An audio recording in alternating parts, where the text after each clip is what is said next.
The following program does not offer personal medical advice. Please consult your doctor before using any treatment or product we cover.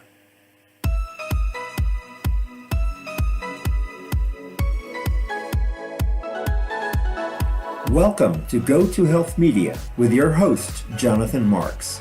We provide a welcoming environment where experts educate you on important health topics, answer your questions, and provide information from which you can benefit in consultation with your doctor. You can visit and subscribe to the show at gotohealthmedia.com. And now, here is Jonathan Marks. Hey everyone, this is Jonathan Marks with Go to Health Media, back with another show. We know about RSV in children. What's new is RSV in adults. And the CDC is coming up with new reactions. What's going on with that? Who is most at risk for severe RSV? And what prevention options are available this fall and winter? With us to talk about this today is Robert Hopkins Jr., MD. He's board certified in internal medicine and pediatrics. Dr. Hopkins is the medical director of the National Foundation for Infectious Diseases, or NFID.org. He helps to advance the NFID mission through building vaccine confidence, addressing health equity issues, increasing awareness of disease prevention and treatment, and strengthening NFID partner collaborations. He continues an active teaching and clinical practice, providing primary and consultative care to adults and children. Welcome to the show, Dr. Hopkins. How are you today? I'm doing great, Jonathan. Happy to be here with you. Good. So we know about RSV in children. What's new with RSV in adults, and why is the CDC coming up with new recommendations now? Well, RSV not only causes severe disease, including pneumonia and other complications in small children, but RSV also causes severe disease and hospitalizations in older adults. And over the last couple of years, we've now had approval of a number of vaccines for RSV that are recommended for our older adults. All adults 75 and older should receive an RSV vaccine, and adults who are 60 to 74 and have chronic health conditions are also a group of people that are at high risk for severe RSV, and so we recommend those folks be vaccinated. Now, is this something new? I mean, we've known about RSV in children for years, but all of a sudden we're talking about this in adults. Has this become endemic? Has this spread, particularly in the last couple of years? Why the attention on older adults now? I think a lot of it boils down to testing. You know, we are testing more for specific viruses that are causing hospitalizations in adults over the last 5 years or so that we had not done prior to that. And so we have come to understand the impact of RSV infection in older adults, in addition to what we know about RSV in small children. And in parallel with that understanding of the RSV impact in children, we've had some wonderful successes in vaccine development, and now have some vaccines available to help us prevent RSV infection and severe RSV infection. Got it. And in addition, it's particularly important because we don't have any antivirals to treat RSV infection. So if you or I or any of our older adults get an RSV infection, we can support them. We can give them fluids, we can give them respiratory treatments, but we don't have an antiviral medication to give them to help knock out the virus that's caused the problem in the first place. And so it's particularly important to have prevention tools for illnesses that we don't have great treatments for. And this is one of them. Got it. Thank you for that explanation. So this really is, again, about testing and realizing that things are around more than we thought they were. Okay, good. So can RSV vaccines be given at the same time as other vaccines? Here we are in the fall and we need to get maybe flu or COVID-19 updates. Can this be given at the same time? Yes, RSV vaccine can be co-administered, meaning given at the same time as other adult vaccines that an individual may need, whether that be flu, COVID-19, or other adult vaccines that they need. And the other part that's, I think, important for people to recognize is that RSV vaccine, at least at this point, is what I call a one and done vaccine.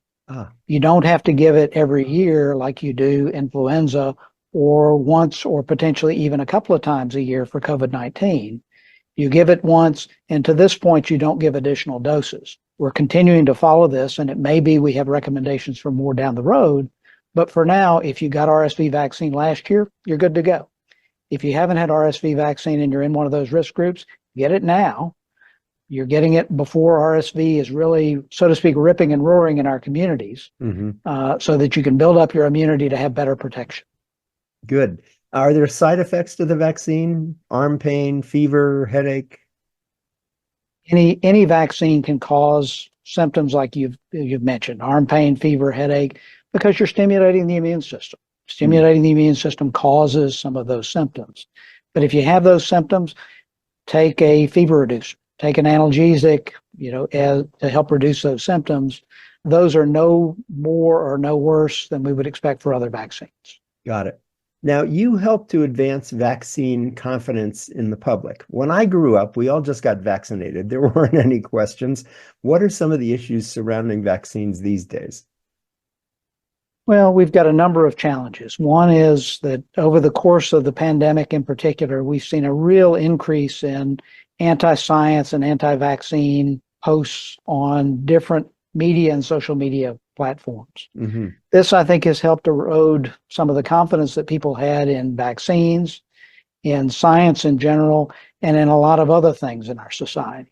We don't have the same conversations about things. People tend to throw stones rather than thinking and talking.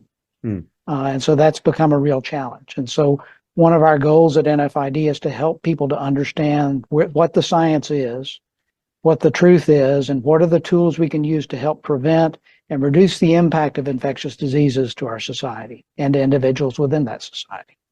Right. And you've said that we don't have any antiviral for RSV. So really the whole game here is prevention, and we've got to get vaccinated. That's exactly right.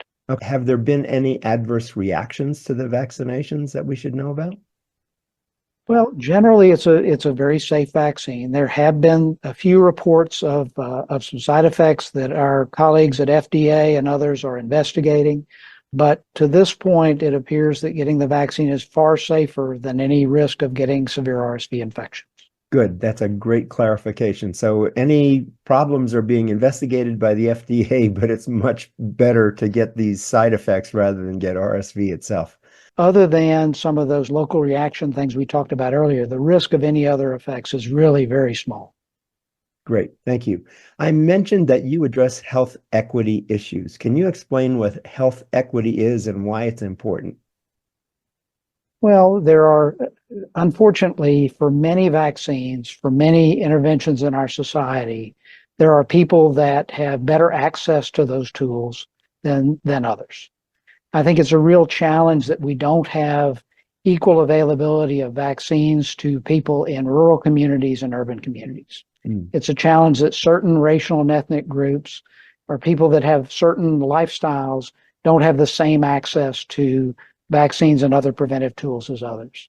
And so one of the things that we try to encourage is that we want vaccines to be available, accessible, safe, and low cost to everybody without regard for the color of your skin, whether you make no money, whether you have low income or whether you have high income, and whether you live in a rural community or an urban community. We want equitable availability of prevention and treatment tools to all across our society. Now, what's the issue with rural healthcare? I mean, is it harder to get a vaccine if you live in a rural area than if you live in a major city? What are those issues?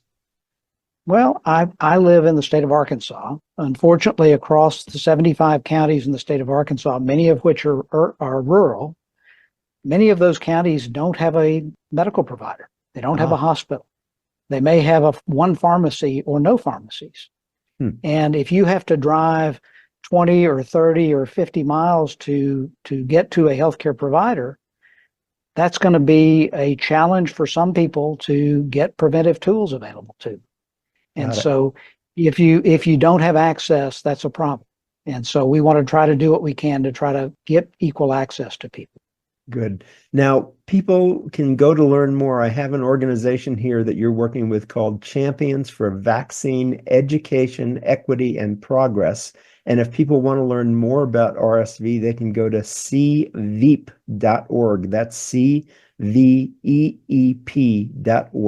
cveep.org. Is that correct? That is correct. Good. And NFID.org also has a lot of resources about RSV as well. Great. And so are you working with them in collaboration to get the word out about RSV? What's that relationship? Well, NFID, one of our core values is to collaborate with others to try to spread the message as widely as possible, to try to reach people where they are, and to try to help them understand the value and how to access prevention and treatment tools against infectious diseases. Wonderful. Great. Well, thanks so much for being with us today. We've been talking with Robert Hopkins, MD. He's the medical director for the National Foundation for Infectious Diseases. That's nfid.org. And you can also find more information about RSV there at nfid.org or at cveep.org. That's cveep.org. Thanks so much for being with us today, Doctor. Pleasure being with you, Jonathan. Thank you. And as we say at the end of every show, remember, go to health. Take care. We'll see you again next time. Bye-bye.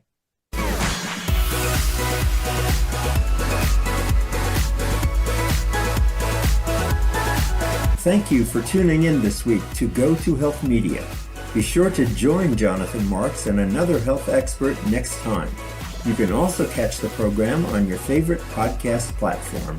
Until our next show, be sure to visit us on the web at gotohealthmedia.com and elevate your life.